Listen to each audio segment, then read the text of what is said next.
Hi, welcome to the kitchen. Today we are making GORP flakes. Now, if you're not familiar with a GORP, it's G.O.R.P, stands for Good Old Raisins and Peanuts, and this is kind of where all of our modern trail mixes came from. The basic idea was you have peanuts, which are going to contain some protein. If you're salted peanuts, you get your sodium, and a lot of fat. And then you put them with raisins, which contain a lot of sugar and just a little bit of fiber. And you would eat this when you're out hiking. These combined, this is incredibly calorie dense food. And that's GORP. It's these two ingredients. I know a lot of people are like, oh, but with my GORP, I put M&Ms, I put chocolate. If you're putting chocolate in your GORP, you're not eating GORP, you're eating GORP with chocolate. Different thing. And like, if I just saw this recipe when I was looking at doing research, the top hit on Google at the moment for GORP recipes, it contains Cheerios, raisins, almonds, and peanuts. That's not GORP, it's C-R-A-P. Different thing. So what we're going to be doing is making a slight derivative of GORP, which is going to be GORP Flakes. You have your traditional two ingredients, and then we are supplementing with bran flakes. Now, what this does is it gives you some complex carbohydrates that will fuel your body for longer periods of time. It also gives you fiber. I know a lot of people are worried about the SHTF. Well, if you don't have fiber in your diet, there will be no S in the SHTF. So, eat some fiber. Okay, and we are just going to mix this all in a big tub. Now, your ratio of peanuts and raisins can vary. The key thing is you have peanuts and raisins. If you have more raisins, you get more sugar. And when you eat this, you get a more immediate boost in your energy levels, where the peanuts with the fat will keep you warm at night. It's kind of fuel for the engine there.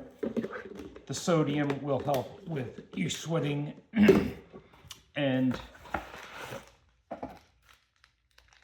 on the other hand, the raisins are mostly your sugars, your immediate energy. Now, I'm using very little raisins here, you'll note, for two reasons. Partially because this is all I have on hand for pure raisins, and we're about to add a bunch of raisins elsewhere. Mix that in a little.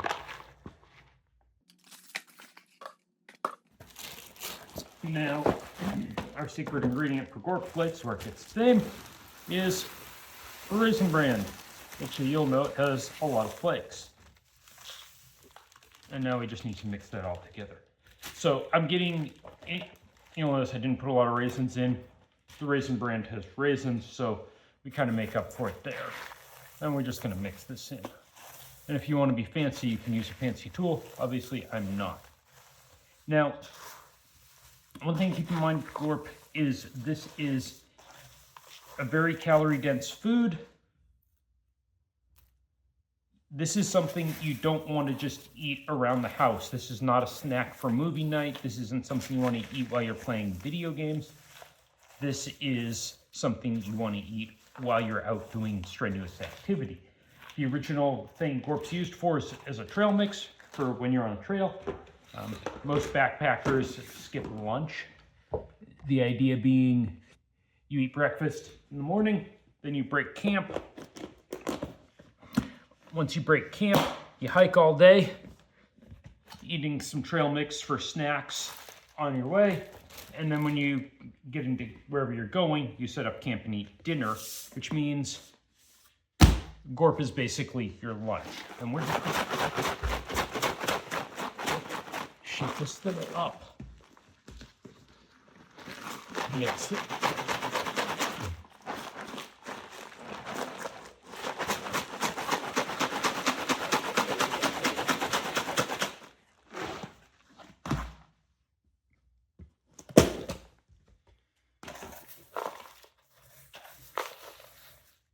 That looks mixed well enough. And now we're just going to put this in sandwich bags for use later.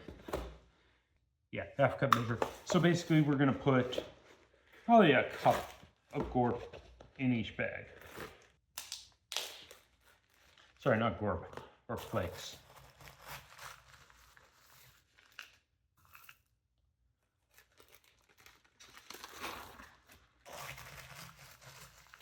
Nice thing about this being all dry ingredients is it tends to last quite a while. So I can make these bags of GORP and stick them wherever I might need them. So these are going to go in my day pack.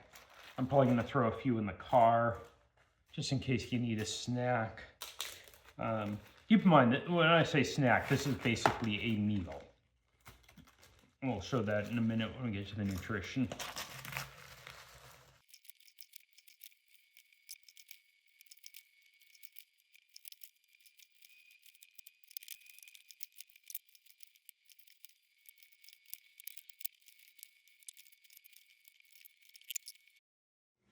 Okay, and here we've got a spreadsheet with all the nutritional info.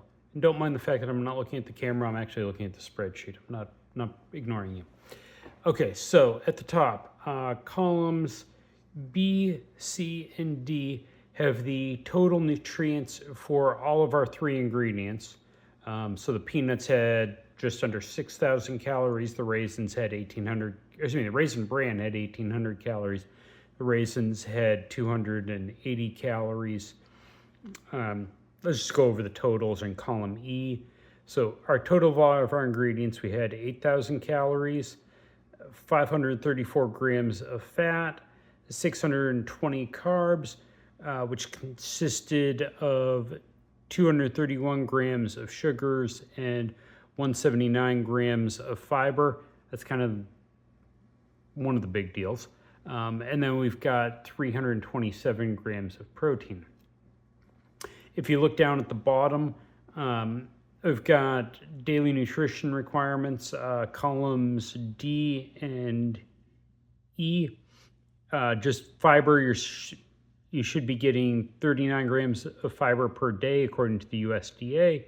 You should be getting 67 grams of protein per Harvard Health.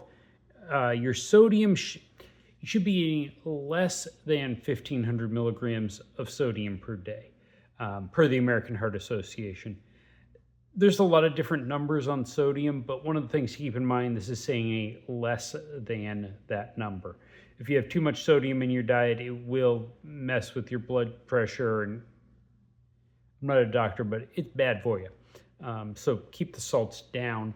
On the other hand, when you're hiking, you kind of need that because you're sweating it out. And then for calories, according to the FDA, if you're a moderately active middle-aged dude like me, you need 2,600 calories per day.